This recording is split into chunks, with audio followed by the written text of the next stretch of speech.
Welcome back to the Food52 test kitchen. Today we are making pork chops. Specifically, we're making pork chops because I'm going to explain why Chinese marinades work. Chinese marinades oftentimes are a little bit more complicated than most of the home cooking Western marinades that you'll find. They have a multitude of ingredients, but each and every ingredient has its own purpose, and each and every ingredient is quite important. Hopefully this video will explain why each and every one of those ingredients work. Here are the pork chops today. These are what are sold in the US as pork shoulder chops. Now, most of us in the US associate pork chops with what are actually called pork loin chops. Pork loin chops come from towards the back of the pig, and nice, uniform, round, white-ish loin chops with the bone on the side. Those chops are very, very lean, and honestly, not my preference, and also not the preference of most Hong Kong people. These type of shoulder chops, which usually come from sometimes called the Boston butt or the CT butt or the pork shoulder, there are all sorts of names for it, come from further up towards the front leg of the pig. So what you'll end up getting is a piece of pork that is well marbled, a little bit darker in color, more flavorful, and more tender. In order to tenderize your pork chops, there are two approaches. The first is physical, the second one is chemical. The physical tenderizing of the pork chop is with the back of your knife. Some people like to use a mallet, but basically what we're doing is loosening up some of the fibers in the meat. With the dull backside of your knife, I'm just hitting the pork chop, not to get it to split in half, to make it a little bit bigger and give it a little bit more surface area. I literally am just hammering it this way so that it becomes larger in size. Usually the tradition, or rather the practice, is to go crossways to make sure you hit the fibers that run both directions, and then flip it over and do the other side as well. A good benchmark for whether you've hammered this enough is that your pork chop should almost be double in size. There is one. These little bits of tendon, by the way, you're free to carve out and get rid of. I kind of like them when they fry up because it's a little bit of a chewy bite. Some people don't like that. Next step, we are going to be marinating our pork. Pork chops in to a bowl. Flavor first. Soy sauce. Light soy sauce is our source of sodium and our source of umami here today. So light soy sauce goes in. Second thing, in terms of gaminess. Gaminess is that flavor that you get from meat sitting around for too long. Maybe it's freezer burnt a little bit. Maybe it just hasn't been treated very well. It's not very high quality, so on and so forth. There are a couple of ways we get rid of gaminess. The go-to for most Chinese marinades is Shaoxing wine, which is Chinese yellow wine, Chinese rice wine. That goes in. And to balance that out, a little bit of white sugar. You can add salt to this recipe as well, but there is enough salt in the soy sauce, and for this particular recipe, I'm not adding that much salt because our sauce is going to be quite salty and it's going to bind everything together with the onions. Now, in terms of texture, first and foremost, cornstarch.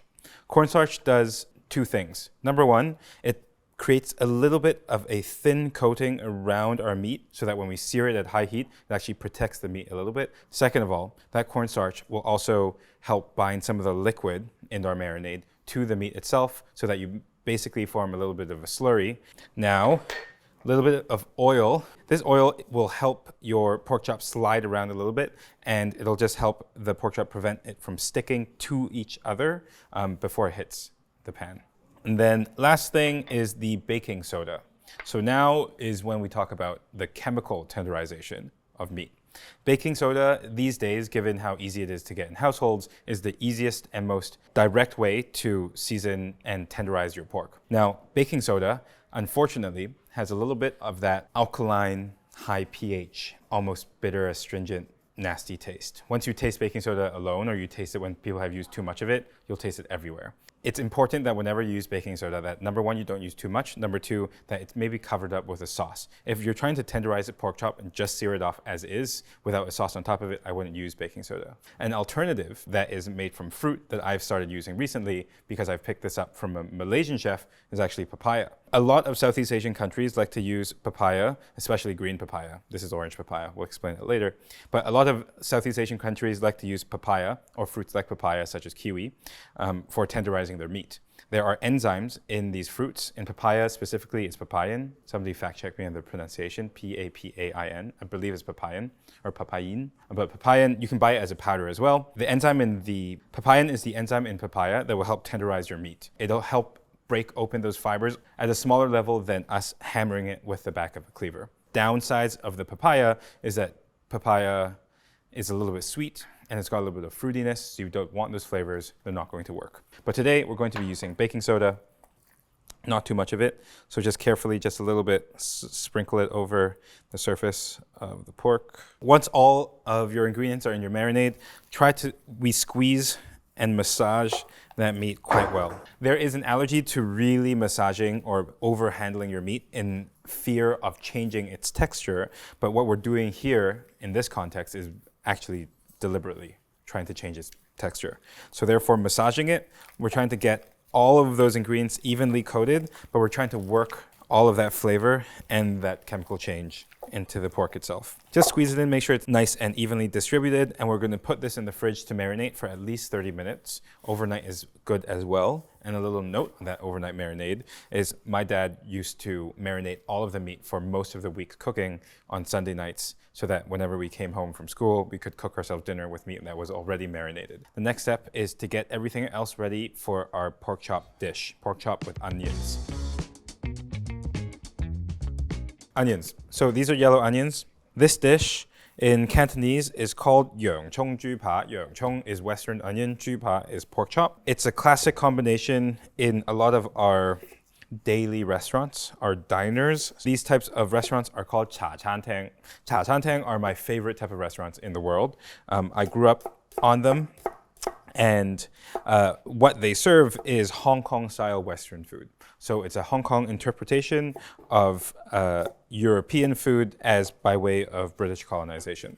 So a lot of the ingredients that we use in chaan teng cooking are really quite interesting. A lot of shelf-stable products, a lot of sort of European seasonings end up becoming a significant part of the chaan teng flavor profile that is then changed and evolved by the Hong Kong people for the Hong Kong palate. So I'm cutting these onions. I am going to sear them off at high heat, and I want a little bit of texture, so I'm not going as thin as I can. Now, we're cooking at high heat today, which means everything needs to hit the pan at the same time. Otherwise, things are going to burn while we're trying to get things out of bottles. So, best to mise out all of your ingredients ahead of time. First is oyster sauce. Oyster sauce is a well-balanced sauce and the backbone of the umami and savory notes for this sauce. Second thing, soy sauce, a little bit of savory notes, salty stuff, you already know. Now, more interesting, ketchup. Ketchup is so important to Hong Kong style diners and Hong Kong cooking. It's instant tomato flavor for whatever reason. It is also perfectly sweet and sour at the same time. We love using it for body and for color. So there is a lot of hidden ketchup uses, not only in tomato sauces, but sauces like this. Shaoxing wine, that's going to go into the deglaze to get rid of some of that gaminess, but also help lend us a little bit of complexity and sweetness. Chicken stock for volume, a little bit of gelatin in there for the body as it's going to cook up, but also a little bit of extra flavor. Now, really interesting is Worcestershire sauce. Worcestershire sauce is really quite popular in a lot of Shanghainese and Hong Kong cooking. Interestingly, there is a type of Worcestershire that's made in China. And a lot of people in Shanghai specifically used to call this, or still call this, spicy soy sauce. So 辣酱油. Okay, so just a couple of dashes of that. And then finally, just to tie it all together, by the way, this is almost a version of a famous black pepper steak sauce, which is one of the Hong Kong steakhouse's favorites, so a generous amount of black pepper. All right, beautiful sauce, a little bit brown, a little bit red. You may be asking, hey man, this you might be asking yourself, looking at this thing, dang, this is super watery. What are we gonna do? What episode are we in now? This must be like episode 37 or something of the show. We should know by now that the best way to thicken these sauces while you're cooking is a starch slurry. So a little bit of a cornstarch slurry, 1-to-1 cornstarch to water. If you have potato starch, use potato starch. It is my preferred starch, but if you have cornstarch, that is fine too. Mix it well. Make sure that all that cornstarch is dispersed in cold water so that when it hits a hot pan, it'll do its thing and it'll seize up properly. Make a little bit more than you think you'll need. That way you can pour it in intervals. Now that we have our slurry, we have our sauce, we have our onions, we have our pork chop, next step, start cooking. Okay, let's cook these pork chops. Today we are cooking these pork chops in a cast iron pan. You need a pan that can get hot and hold that heat while you add cold things to it. Cast iron for most Western style kitchens is your best bet. Now we're gonna get this hot until it's smoking, but let's just give it a little bit of oil before we really get cranking. When we first put these pork chops into the hot pan, they're going to seize up a little bit, and we want as much contact with the surface of the pan as possible. So let's press them down a little bit. Same thing as when we're searing or we're stir frying anything else. You want to make sure that that oil is shimmering before it goes in, even smoking. Hold it down before it starts going crazy. Just press it in. One of the good things about pans is that while they're searing, they're going to hold on by these little air pockets and a little bit of that charring to the shape of your pork chop. Especially in a cast iron pan, because you've added cornstarch, they have something to hold on to, so they won't shrink super quickly and warp and therefore give you a bad sear. They'll release themselves as they continue to cook, and as you smell it, you're going to smell a little bit of char, you're going to smell a little bit of that caramelization and the activation of those flavors, which means that you can start checking them, slowly releasing them with a spatula, and then flipping. Look at how beautiful of that sear that is. Okay, it's been about 1 or 2 minutes.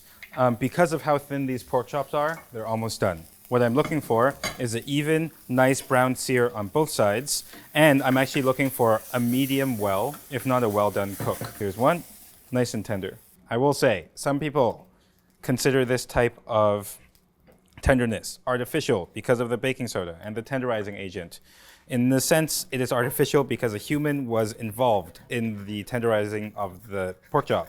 But I think it's just a very fine line between, pork chops being salted with baking soda and being like rubbery versus them being nice and soft and appropriate. So I think these are great. These are the way they're supposed to be. Okay, now we're gonna set these pork chops aside, let them rest, just like we would our steaks, so that the moisture inside can settle. And then we're going to build basically a pan sauce inside of our pan. We're going to saute all of our onions. There should be a little bit of fat left over, some fat that might have leached off of the pork chops. If they seem very dry, feel free to add a little bit more oil. As you cook these onions, the onions will start to release moisture, and that moisture is going to help deglaze your pan, therefore picking up those nice brown delicious bits on the bottom of the pan, which the French refer to as fond. The fond, if anything, is a really important part of building flavor for pan sauces. Now, I want a little bit of bite in my onions. I don't want them fully caramelized. Onions on the heat, sauce mixed well. That's gonna go in. It's gonna bubble, it's gonna reduce, it's gonna evaporate. I'm just gonna toss everything together. You can smell the acidity from the ketchup. You can smell the savoriness. That's really wonderful. It's already at a boil because at the right temperature. Now is the time to add the cornstarch. In stages, try to aim for 3. 1, stir, let the starch gelatinize, let it come up to heat before you decide whether you need to add more. Just a touch more for good luck. That's the onion sauce done. Ketchup, black pepper, Worcestershire. Now we're going to plate. We're going to plate it like a workman's blue-collar lunch, which is the way that it is. This is like one of the most democratic of the people, for the people, by the people type of dish you can get in Hong Kong. The pork chops themselves on the bottom, if you have some gnarly but delicious extra caramelized bits, hide those on the bottom. This portion, I think, should be 2 pork chops per person. Sometimes you can pay extra for a fried egg, which would be really good because that runny yolk. And then our beautiful black peppery Worcestershire ketchup onion sauce right over the top. Pork chop rice, looks good. It's the right consistency. The glaze is honestly beautiful. There is no garnish to this. Don't add half a sprig of cilantro to this at all. This is the way that it's supposed to be, just this. Cool? What I'm expecting is a well-done, thoroughly cooked pork chop that is still nice and tender and not ridiculously chewy because of our cut of pork, but also our marinating technique. Good. When you eat it, there's a little bit of snap. It's not rubbery. It's just nice and tender and compact and dense and flavorful. Everything that we put in that marinade, you can taste and you realize contributes to either the flavor or the texture of the pork chop. This is a classic pork chop marinade, but you can use this as a starting point for any of your meat marinades for your stir fries or any other application. If you like this recipe, get the recipe on food52.com or in the description box below. If you like pork recipes or you want to know a little bit more about pork chops or different cuts of pork, we did a fabulous episode the other day with our friends over at Deluxe Meat Market that describes and shows you the difference between Western style butchery and Chinese style butchery. It's really great. Check that one out.